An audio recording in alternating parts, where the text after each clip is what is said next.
Enfrentar la muerte nunca fue tan difícil, como al inicio de mi vida laboral. Estando aún en la universidad como estudiante, decidí que me inclinaría por lo que estuviera relacionado con los pacientes en estado crítico. Fui muy ingenua al pensar que era una buena decisión. Tanta era mi convicción, que opté por hacer un posgrado en cuidados críticos. Al ingresar a la vida laboral, sentí mi sueño hacerse realidad cuando logré vincularme laboralmente a una clínica muy conocida de mi ciudad, y ser la jefe de la unidad de cuidados intensivos. Desde el primer día supe que sería una experiencia desafiante. El servicio de cuidados intensivos estaba lleno de pacientes gravemente enfermos, algunos luchando contra enfermedades crónicas, otros recién llegados de cirugías de emergencia. La muerte era una amenaza constante en ese lugar.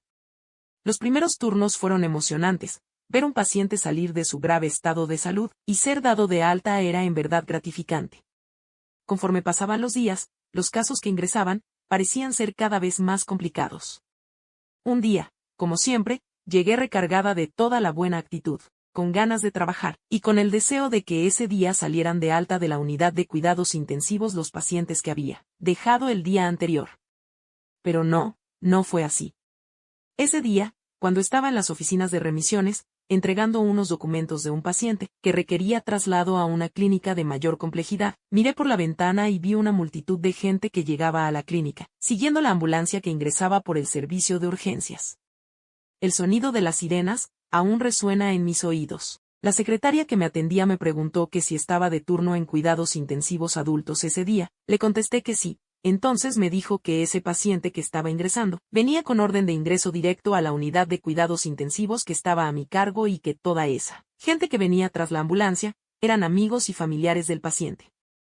No les puedo explicar lo que sentí, pero recuerdo que un frío me recorrió el cuerpo, salí casi que corriendo, subí las escaleras, no quise usar el ascensor, llegué rápido y verifiqué los datos del paciente, para el que se había reservado una cama, y efectivamente la reserva era para una joven, que venía en muy malas condiciones de salud, venía remitida de un hospital, en el que le habían practicado una cesárea de emergencia, lo que le había ocasionado una hemorragia.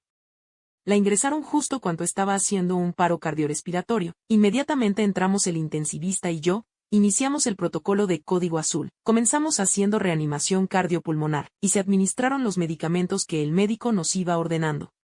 Todo fue en vano, la joven mujer murió. Y aunque los monitores no mostraban trazo cardíaco, es decir, no había señales de vida, el médico seguía insistiendo en hacer reanimación, yo solo obedecía.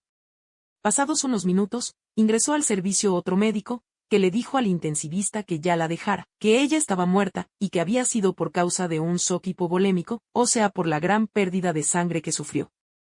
La conmoción para el doctor fue tal, que se quitó los guantes y los lanzó lejos. Hasta ese momento yo estaba como en shock. Solo hacía lo que se me ordenaban, y lo que mi entrenamiento y los protocolos me decían que debía hacer. Lo que pasó después fue lo peor. Ver a su joven esposo entrar a la UCI luego de que se le informara que su mujer había muerto, es algo que jamás quisiera volver a presenciar. Él se volvió loco, se arrodilló frente a la camilla donde yacía ella muerta, gritaba tan fuerte como sus pulmones se lo permitían, miraba toda la sala, y puso sus ojos en mí, diciendo que alguien tenía que responderle por la muerte de ella. De inmediato llamé a seguridad, y con todo el dolor en mi corazón, di la orden de que fuera sacado por la fuerza. De esta forma no solo me ponía a salvo yo, sino también al resto de pacientes. Los días siguieron transcurriendo, y la experiencia de ver la gente morir era cada vez más frecuente. Vi morir mujeres jóvenes y ancianos. En una ocasión tuve que presenciar la muerte de un bebé, una historia que les contaré en otra ocasión. Todo eso terminó por superarme, y fue cuando decidí darle un vuelco a mi carrera y empecé a inclinarme por el trabajo administrativo, sin dejar de lado lo asistencial. Cuando se tiene un alto sentido del servicio, cuando logras ver en cada paciente su dolor y el sufrimiento de la familia, ya no puedes ser indiferente jamás. Servir al prójimo como quisieras que te atendieran a ti o a los tuyos, creo que es la clave para un cuidado humanizado. Hay un camino largo que recorrer, pero creo que videos como estos aportan su granito para un cambio.